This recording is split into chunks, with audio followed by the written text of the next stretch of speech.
You're very welcome back. It is that clingy little plant that you've probably brushed off your coat. But the humble burdock root has some hidden superpowers. Yes, that we didn't know about. And here to unearth the secrets of the wild again is Forager Feebee. Good morning to you, Forager. We have them all stuck to us here. I have my little... You look like me when I was up in Glenasmole yesterday foraging these. I came home covered in them. You do, they and really my dog. stick. We were absolutely covered in them. But yeah. Are they not like nettles? Can you actually... Are they okay to handle? Yeah, oh, like they won't sting you. And even though they grip to your skin, they're not going to hurt you. They just kind of grip on. And the funny thing about it is that this is the origin story of Velcro. This is where the Velcro that we use in shoes and coats and all that came from this. So the story goes, there was a Swiss engineer in the Alps in 1941 called George de Mestral, went out for a walk with his dog, came home covered in all of these things, all over his skin, his coat and his dog's fur, and said, why are these doing this? So being an engineer, looked at them underneath a magnifying glass and found that they have all these little hooks on them. And that's what catches to you. See them, see all the teeny little hooks, right? Yeah, so this is where being there you go. Being an engineer, he saw that these little hooks look like crochet hooks. Yeah. But they're soft. You can feel them. They're soft. They're not really. They don't hurt you. No. So they're soft, and when they're furry, they can be like velvet. So this is where the name Velcro came from. Vel for velours or velvet, and crow for crochet. Okay. Velcro.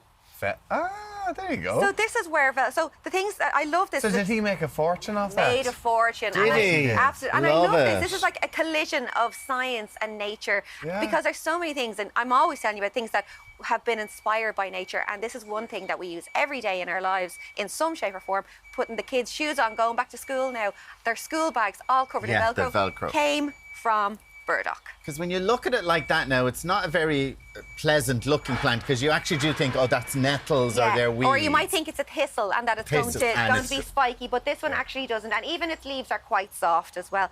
But so as a herbalist, we'll use this all the time. Well, tell us more about the ancient herbal uses it would have had. This one here, actually, and it's not so much these little pom-poms, these burrs, it's not so much those that will be used, it's the root that's used. Oh, really? And it has a big long... Now, you want to see me up the hill yesterday trying to dig up the burdock root. I had to end up engaging the help of a man with a horse going by to help me pull it, because they're a big, long taproot, then they really stick themselves into the ground, so you have to get the shovel in. I had a shovel in, and this man was going by. I just love that a man with a horse just and I'd say he saw riding by going, what are you doing on my land? This girl in her pink runners and her pink top trying to pull a plant out of the ground, but he helped me to dig it out. But it's the root. It's the root. So that's what I will use for most things, and the root is absolutely fantastic for taking care of your liver. This is an astringent plant, tones everything up. So that's what we call it, a bitter plant. So it gives you that sensation, you know, when you have something really, really bitter. But what that does is it tones up all of your organs. It cleanses your blood.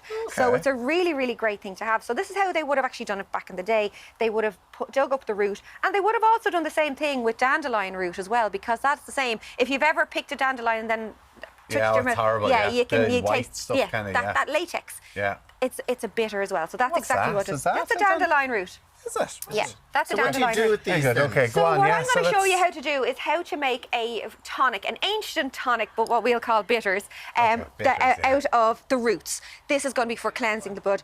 What you're going to do is you're going to add a litre of water into a pot. Yeah.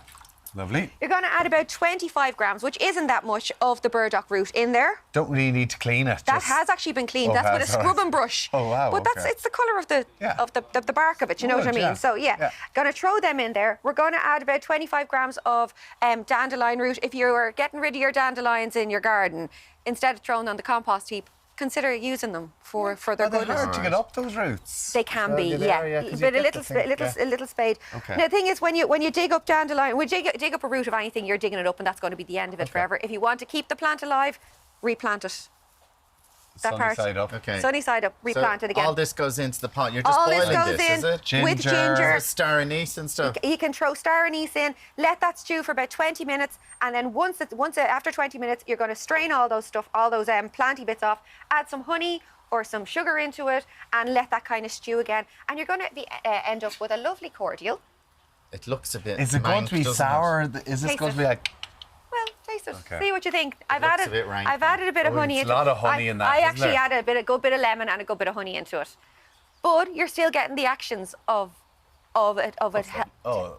Yeah. How do you taste it first? No, it is. Now, it's I've made nice. that as a cordial with water, but if you are someone who likes your bitters with your drink on a Friday night, you can have it neat into your ginger drink. beer or whatever, into Okay. your drink. Yeah. That's But not bad. And what's that going to do for me, though? That's going to tone up the liver. It's going to keep all of your vital organs functioning really, really well. Keep your blood lovely and cleansed. But also, like the root as well can be used for things like eczema and psoriasis as well. It's a fantastic plant for so many What do different you mean, ailments. eczema and psoriasis? Yeah. What? You rub it on? You can actually, you can stew it into like an oil and then you can apply it directly to the skin. As well as that, it would have been used as a protective plant back in the day.